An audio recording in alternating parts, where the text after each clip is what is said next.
Olha, agora vamos para a nossa entrevista do dia. Hoje é Dia Mundial do Pão, que é um dos alimentos mais populares do mundo e tem um sabor especial na mesa dos brasileiros, na verdade. Carrega cultura, tradição e memória afetiva daquele café da manhã de todo dia. Seja com a família, seja sozinho no balcão da padaria, todo mundo precisa começar o dia além do pretinho básico. Tem essa cultura do pãozinho também, né, gente? E o pão francês é unanimidade. É o produto mais consumido do Brasil e só os capixabas consomem 240 mil toneladas por ano. Todos os dias, cerca de 50 milhões de brasileiros visitam uma padaria mais próxima em busca de um pãozinho. Mas por ser um alimento rico em carboidrato, fonte de farinha de trigo, o pão também é cercado de polêmicas, viu? Será que o pão realmente engorda ou pode fazer parte de uma dieta equilibrada? Será que existe uma quantidade ideal para o consumo do pão? Pode comer todos os dias? Como é que a gente torna o pão mais nutritivo e saudável? Essas e outras dúvidas vão ser respondidas agora aqui no estúdio, que a gente tem a presença da nossa querida nutricionista Letícia Matraque, que está com a gente aqui, né? Sempre está com a gente aqui. E hoje eu acho que a doutora deve ter reparado que a mesa está um pouquinho diferente, Sim. né? Geralmente tem um bolinho aqui, uma torradinha, mas hoje, Dia Mundial do Pão, a gente não podia deixar de rechear essa mesa dessa forma. A gente tem aqui o pão francês, né? O tradicional, querido, um pão aqui que parece ser mais de fermentação, menos tradicional, pão doce, bem recheado, né, gente? O sonho, quem não gosta também. Já queria começar, doutora, para a gente falar dessa variedade, né? Vem à mente a imagem do pão francês, mas tem uma variedade de pães, só que na essência, o que tem na composição do pão que pode acabar gerando aquela polêmica que as pessoas costumam falar sobre a composição? Bom dia, Júlia, bom dia a todos. Então, pão vem de uma tradição milenar, né? E aí a gente sabe, quando a gente está falando do pão, sempre tem, sim, principalmente falando em saúde, falando em emagrecimento, sempre existe uma polêmica, um porquê ou talvez aí pensando se é saudável, se não é saudável. E aí eu vou dizer assim, depende de muitos aspectos, de como ele vai ser consumido, da quantidade, do treino que a pessoa faz diariamente. Então, assim, a gente não pode recriminar um pãozinho que é uma tradição milenar. A gente sabe que quando se faz um pãozinho em casa, as pessoas sentam à mesa para confraternizar com a família. Então, tem momentos, né, de memória familiar. E a gente precisa entender que faz parte, tradicionalmente, não só do brasileiro, mas mundialmente o pãozinho é tradicional. Porém, o pão francês, o nosso trigo, a gente tem que pensar no trigo, né? Que a polêmica vem muito em torno do trigo. Infelizmente, o trigo foi modificado. Ele foi geneticamente modificado exatamente por conta das pragas que aconteciam, né? Para você ter uma maior produtividade e a questão da elasticidade também do pão. E com isso, com essa modificação genética, veio acontecendo as alergias alimentares, as inflamações no corpo. Então, um pãozinho tradicional, esse que a gente compra na padaria, ele infelizmente é uma farinha branca, é uma farinha refinada. A gente não é que não se possa comer, mas é importante você variar o tipo de pão, tá? Então, o pão tradicional francês, qual é o efeito dele no corpo, então? Com essa farinha branca, se você come ele, por exemplo, sem acompanhar de uma proteína, o que acontece com o nosso corpo? Então, se você come só, imagina, né, que é o tradicional do brasileiro, é o quê? O cafezinho com açúcar e o pão com manteiga. Você dá um pico de glicose no seu corpo logo pela manhã. E esse pico insulínico faz com que seu corpo fique mais inflamado. Quanto maior a quantidade de insulina no nosso corpo, o que pode acontecer? Você tem, além de inflamar mais o seu corpo, você sente mais fome durante o dia. Agora, quando a gente quer amenizar esse pico de glicose, a gente colocando o que você falou, uma proteína dentro, pãozinho com ovo é delicioso. Então, você colocando um pão com ovo, a proteína vai impedir com que dê esse pico de glicose. E aí, assim, pensando em picos insulínicos e glicêmicos, não seria tão ruim. Mas existe o trigo ali, que é o trigo sem fibra, né? Que é do pão francês, é uma farinha branca, que se a pessoa tiver alguma intolerância ao glúten não celíaca, ou até mesmo uma pessoa que tem doença celíaca, que não pode, é uma alergia ao trigo mesmo, ao glúten, ela não pode consumir nem o pãozinho com ovo, nem nada. Teria que ser um pão especial, que tem vários no mercado, que é o pão sem glúten, que são com outros tipos de farinha, sem usar o trigo.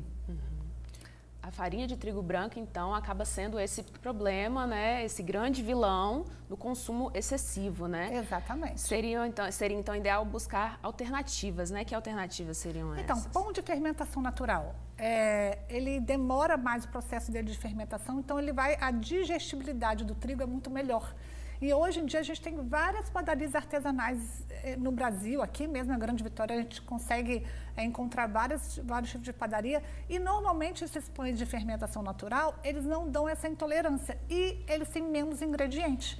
Então eles vão usar pelo menos no máximo 3 tipos de ingredientes, que é o trigo, água e sal, e aí o fermento, que é um fermento natural. E o impacto na saúde é muito menor, né? Então, assim, variar entre um pãozinho francês, um pãozinho de fermentação natural, tomar cuidado na hora de escolher o pão, aqueles pães que você compra no supermercado, na padaria, que é o pão industrializado, porque se você está lendo o rótulo e está vendo que aquele rótulo tem ingredientes que você nem sabe o que está escrito, não consuma, gente, porque assim, qual é a melhor maneira de consumir esses pães, mesmo que sejam industrializados, que às vezes é mais prático para o dia a dia. Quanto menor a quantidade de ingredientes, melhor. Então, assim, e o interessante é ter a farinha de trigo integral como o primeiro ingrediente, porque o que é preconizado, né, é você colocar os ingredientes de maior quantidade primeiro. Então, se primeiro vem uma farinha de trigo branca, não está dizendo que aquele pão é realmente integral. E o que a gente estava conversando antes, né, olhar a quantidade de açúcar. Que tem pão, que você estava falando que é o pão, qual que é o nome do pão?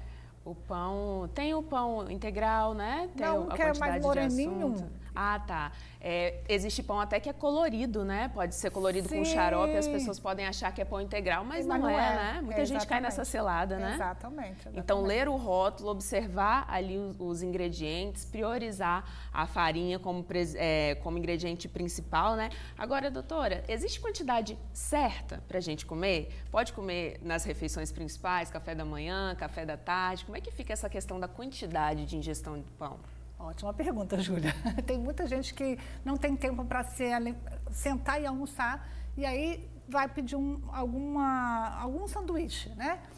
Se esse sanduíche for de um sanduíche um pouco mais saudável, não teria tanto problema, desde que tenha o quê? O pão, e aí se puder ser um pão integral, realmente integral seria melhor, porque aí dali você tem mais fibra, né? E aí colocar alguma proteína, pode ser frango, pode ser carne moída e uma salada dentro.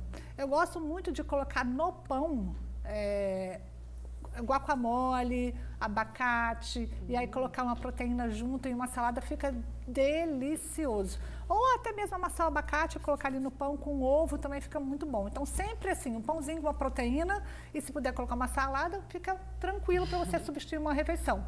Mas é importante ter pelo menos uma grande refeição no dia, ou almoço ou jantar.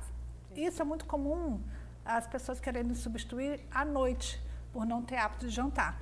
Mas não tem problema se você comer o pão, que seja um pão mais saudável, desde que você coloque uma proteína junto. Importa o que está dentro do pão, né? O que vai acompanhar o pão, né? Exatamente. Doutora, já estão chegando participações aqui, o nosso WhatsApp está na tela, né? Todo mundo está convidado a participar.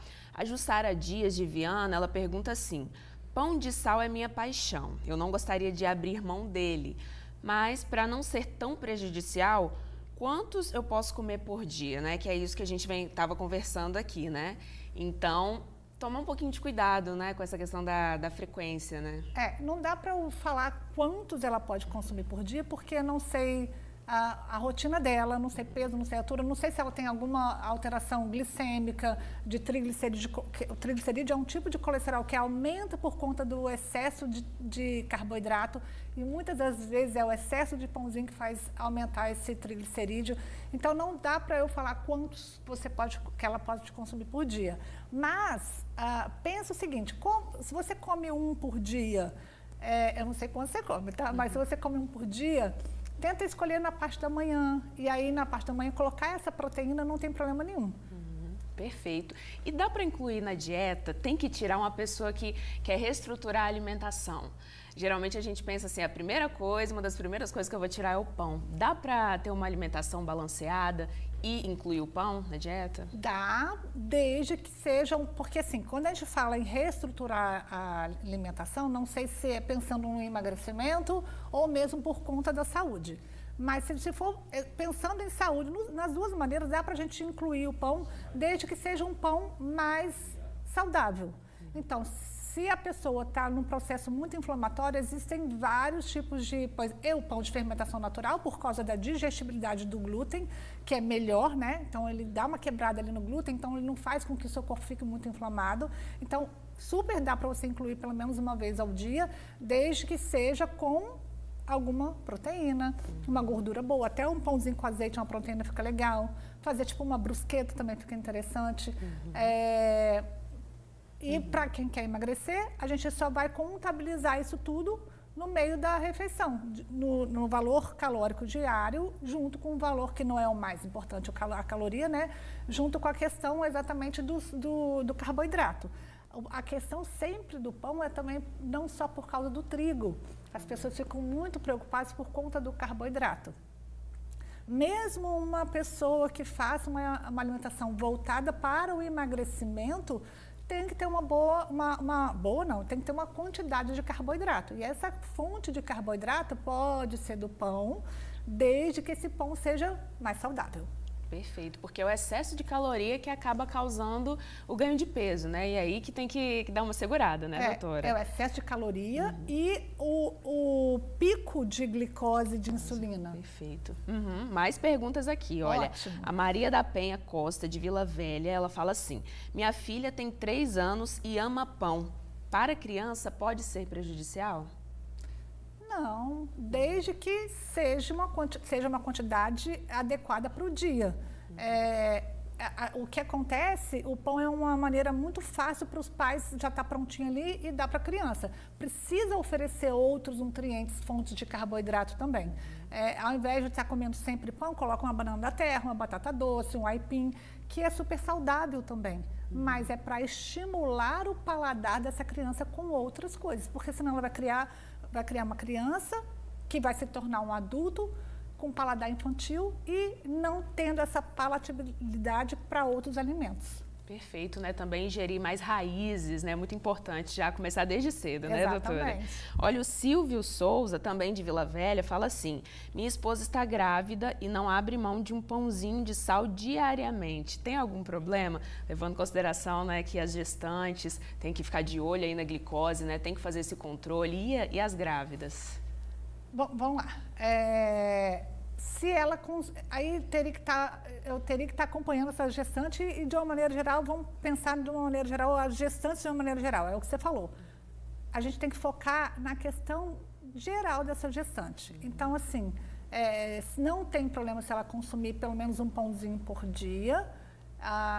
E aí, como eu falei, de preferência, se esse pão for de fermentação natural, melhor. Se tiver uma boa quantidade de fibra, é interessante, tipo um pão integral, ou até mesmo esses pães que sejam de artesanais, né? Que é de fermentação natural. Se acrescentar alguma fibra, vai ser mais interessante para essa gestante, porque a gente pensa também no intestino, porque a gestante pode ter alteração aí no microbioma intestinal e alterar a questão intestinal dela e a absorção dos nutrientes. E a glicose, né? Então, a gente evita dar o pico de glicose. Consumir o pãozinho sempre com uma proteína, porque a gestante também precisa de uma boa quantidade de proteína. O aporte calórico, o aporte proteico, aliás, da gestante é sempre maior. Então, ela precisa colocar sempre uma proteína junto. Atenção redobrada para gestantes, afinal, está tendo uma nutrição dupla ali, Exatamente. Né? Agora, doutora, muita gente congela pão também para preservar ele, para depois conseguir colocar ele no forno e ele tá como se fosse novinho, saído, né, do forno. Mas aí eu te pergunto, será que causa alguma perda de propriedade nutricional se a gente congelar o pão? Não causa. E a gente vê até os pães que são congelados. Por que congelam? Porque eles estragam mais rápido. Se ele estraga mais rápido, ele é melhor. Ele não tem tanto aditivo químico para conservar ali aquele pão. Então, normalmente as pessoas congelam pão, tipo esses pães que são de fermentação natural, caseiro. Os pães sem glúten, normalmente os mais saudáveis, tem alguns que vêm até já congelado. Você acha dentro de mercados ou de empórios já o pãozinho congelado. Por quê? Ele é mais natural, então ele não tem tanto conservante que vai impactar na nossa saúde. Perfeito. Agora, a questão da inflamação, que muita gente fala que se sente inchada, se sente inflamada, tem a ver com a composição do pão? Sim. Infelizmente, a gente sabe, como eu falei anteriormente, que o trigo foi modificado geneticamente. E essa modificação genética aumentou até a quantidade de glúten. E aí causa mais inflamações no nosso corpo. Tanto eu estava conversando antes aqui nos bastidores, falando da diferença do trigo que ainda é produzido na Europa e o nosso trigo aqui.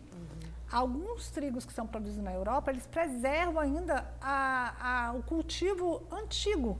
Então, não foi modificado geneticamente. E com isso, as pessoas que consomem trigo, esses trigos importados, não sentem tanto impacto, né, de inchaço, de fermentação, quando se consome o trigo nacional. Então, tem essa questão.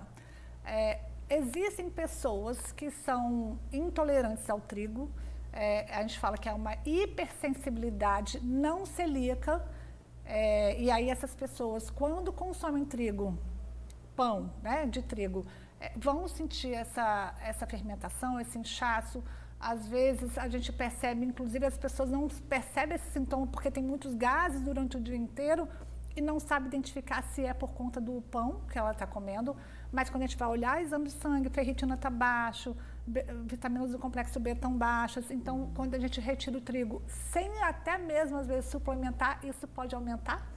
Então, a gente começa a fazer uma investigação genética, se ela tem essa hipersensibilidade ao trigo, ou até mesmo ela tem uma doença celíaca. Mas o que é comum, mais comum, é a pessoa ter uma hipersensibilidade ao trigo não celíaca, né? E aí tem esses sintomas. E isso gera inflamação. Então, a gente tem que pensar que a gente pode comer de tudo, desde que a gente tenha essa consciência. Então, por que comer o mesmo pão todo dia? Vamos variar esse pão. Para você ter uma rotatividade aí de alimentação. Por que comer pão todo dia? Vamos colocar raízes também. Bom, o nosso hábito de vida conta muito, né, doutora? Vamos chegar nesse ponto aí que a gente tem muito que falar sobre isso, né? De tudo que está envolvido, o que a gente pode oferecer como alternativa, também o nosso hábito de vida. Mas antes, vamos para uma padaria, já que a gente está falando de pão, vamos para a origem de tudo, gente, porque além de agradar paladares, o pão também faz a economia girar. Você sabia que o setor de panificação emprega mais de 3 milhões de pessoas no Brasil e movimenta por ano mais de 153 bilhões de reais? Aqui no estado, são mais de 2.000 padarias e é para lá que a gente vai, para uma delas, ao vivo, com a Tainara Nascimento. Tainara, muito bom dia. Conta pra mim, você já viu muito pãozinho aí saído do forno? Deve estar um aroma maravilhoso aí, né? Bom dia, amiga. Sim. Bom dia, Júlia e amigos do Tribuna Manhã. Eu iria falar justamente sobre isso, né? Padaria pela manhã tem esse cheiro inigualável, né? Aquele cheirinho de pão fresco, pão francês necessariamente. E eu já tinha perguntado até o Ivan Júnior aqui, o proprietário responsável, sobre o pão francês. Deixar nosso cinegrafista passar, porque ele já adiantou, né, Ivan? É o carro-chefe aqui da padaria. Quase todas, né? Brasileiro, capixaba, não abre mão, né, Ivan? Vou pedir só pra gente vir pra cá pra entrevista, porque você separou aqui também na mesa outras opções de pães, né, Ivan? Há quanto tempo trabalha com isso? Eu já estou na panificação há 25 anos, me apaixonei. História, né? Paixão, primeiro momento. Comecei, me apaixonei e quero perdurar por muitos e muitos anos. Passar para as gerações, né? Para as gerações, isso aí. E eu perguntei também, além de entrar na parte mais técnica, se como proprietária aqui da padaria, fazendo pães também diariamente, abre pão na sua vida pessoal, no seu café da manhã em casa do pão, é também uma paixão sua? É uma paixão. O pão tem que estar presente na mesa dos brasileiros, na nossa mesa. O pão ele é rico em vitaminas, em minerais, então o pão ele faz bem. Hoje a gente precisa estar se alimentando de um pão de fermentação natural, que seja o pão francês, porque é um pão leve, é um pão de textura crocante, um pão de miolo macio. Ele faz bem à saúde. Ele tem os micro-organismos, tem probióticos, que faz bem para a flora intestinal. Então, isso contribui na nossa digestão, né, e traz saciedade para quem está procurando saúde, saudabilidade. Exato. A gente tem até uma Nutri no estúdio, agora nosso cinegrafista está mostrando aqui outros tipos de pães, né, diferentes do pão francês que a gente está acostumado. Tem o de longa fermentação, fermentação caseira, né? E esses aqui, por exemplo, são integrais? Esse é o pão australiano, que não é australiano, né? É um pão de origem britânica que foi muito usado nos ranchos, né, para sopas e caldos. Perfeito. E agora tem aderência? O capixaba está entrando mais nesse universo da variedade?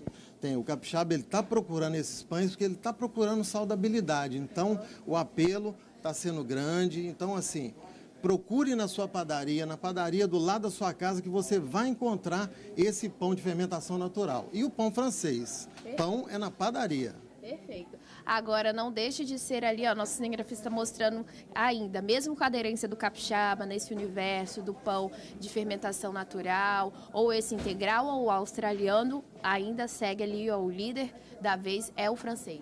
O pão francês, ele é o queridinho do Brasil. É o alimento mais consumido no país. Então, ele tem essa aderência, ele tem essa persuasão da pessoa ir na padaria e ela quer pegar aquele pão para consumir em casa ou mesmo na padaria, passando uma manteiga e sentindo aquele gosto maravilhoso que é o gosto do pão francês. Perfeito, tem até uma manteiga aqui, né? O conjunto perfeito. Depois o cafezinho, vamos dizer que é o trio, né? É o pão, o café e a manteiguinha. Agora, Ivan, a gente tem até uma Nutri no estúdio, porque a gente está falando aqui do pão de fermentação natural ou do integral. Eu tenho a sensação que ele dura mais. Você pode comprar num dia, consumir no dia seguinte, mas o pão francês, a gente gosta dele fresco na hora, né? Quer ele quentinho, pergunta, aposto que você já ouviu muito, saiu agora, Ivan? Vai sair? Se faltar 2 minutinhos, 5 minutinhos, a gente espera, que quanto mais fresco, melhor. Agora, esses dão mais possibilidades pra gente, né? Você pode consumir no dia seguinte, às vezes torrar ele. É isso mesmo. A gente pode até perguntar à Nutri, né, a diferença. Vale a pena investir num pão de fermentação natural ou um integral para a saúde? A gente está aqui com água na boca, que mesa deliciosa. A doutora Letícia já falou, né, da diferença de pães aqui, qual seria a melhor alternativa da gente variar. Eu queria, só para a gente encerrar, só para a gente passar esse recado, né? Então, comer não faz mal. Acho que muito tem a ver com o nosso hábito de vida, né? A gente pode comer de tudo um pouco, né, doutora? Podemos. Eu só quero ressaltar o que ele falou, que pão é na padaria. Isso aí, gostei. E tem muita padaria artesanal que é melhor ainda. Então, ele já tem ali o pão de fermentação natural, que é muito mais saudável e dá para a pessoa consumir e é mais fácil também para você consumir ao longo do dia. E é o que a gente estava falando. A gente precisa ter variedade. Não pensar só no pão, mas você pode incluir o pão todos os dias, desde que, de preferência, que seja um pão mais saudável. E não é só isso que vai te inflamar, né? A gente sabe que estresse inflama, a pessoa que é sedentária vai ficar inflamada. Então, é o conjunto. Então, colocar mais alimentos saudáveis na sua alimentação. Comer frutas, verduras, raízes, o arroz, o feijão.